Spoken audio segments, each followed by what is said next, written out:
Welcome to Operations and Supply Chain University. I'm Jerry Wright.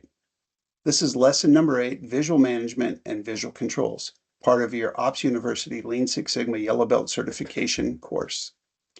So what is a visual workplace vision? With true visual management, anyone can know the goals, standards, and performance status of an area within a matter of seconds without having to ask anyone anything or refer to any manuals. Everything is visual. Since 90% of what we get from the world comes through our eyes, people are inherently visually oriented. We want to capitalize on that reality. Have you ever been to a sporting event that's already started and there's no scoreboard? What's the first question anyone arriving typically asks? What's the score? How much is left in the game? It's always the things that can be covered in the scoreboard. Now you have to ask yourself, what is the scoreboard for your workplace? How do people know what the status is? Are we winning? How much time is left? Where are we at in the day?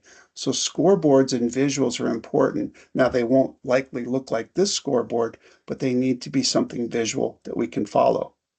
Now in our daily lives, if you drive a vehicle, we have this visual signal. We all know red means stop, green means go, but yellow is a matter of controversy. It's supposed to be caution or slow down, although some people say, ooh, opportunity to speed up. That's not what it's supposed to be. But again, visual system, right? So in visual management and controls, everything in the work area is identified and in location. Guides and instructions are primarily photos or signs or signage. Training is done via visuals or videos.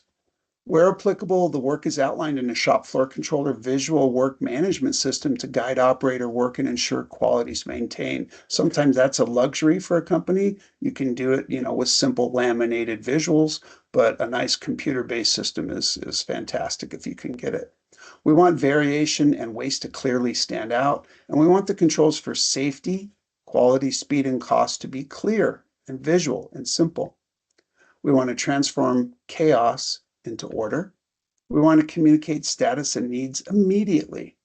And then finally, any results and trends that we post are visual, graphic, and timely. We don't want, trends from 2 years ago. Why are they posted there? If we're not maintaining them or using them, then something needs to change. And then finally, attention is pulled away from the trivial many bits of information to the critical few, thereby reducing decision time. Here's an example of before in this particular area, it's just chaos. There's no visuals. It looks like there's some yellow tape on the floor, but that's about the extent of it. The signs on the cages, can't even read them, not sure what they mean. So they did a Kaizen event. They did a Lean Six Sigma Yellow Belt project, and they fixed it. This is what it looked like afterwards. Signs on the floor, everything in place, mins and max shown, labels on everything. That's a good way to move to visual management. Let's look at some other visual management examples. They're everywhere. We just don't think of them because we take them for granted. We go to a restaurant. Oh, that's what that dish looks like. Oh, and what's in it? And it actually says what's in it. That's a nice visual management. We go to the store. Oh, what's on what aisle? Peanut butter and jelly are on aisle 2. Okay, great. That's another nice visual management. We have a board this happens to be a personal Kanban board for what someone's working on. The Kanban visual signal says what's working on, what's done, what's remaining to do, and what hasn't even been started. Nice visual control. Legos. They sell Legos all over the world. 143 some countries have Legos sold in them.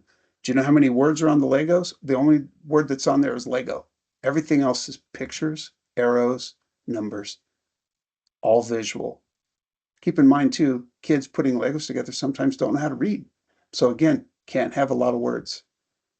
You get on a flight, you're flying, say Alaska Airlines as an example, you need to know how to operate everything. If you look at this, it's almost all pictures. It says safety and there's a couple headers, but in general, it's all photos because it bridges language barriers. It bridges, if people can't read.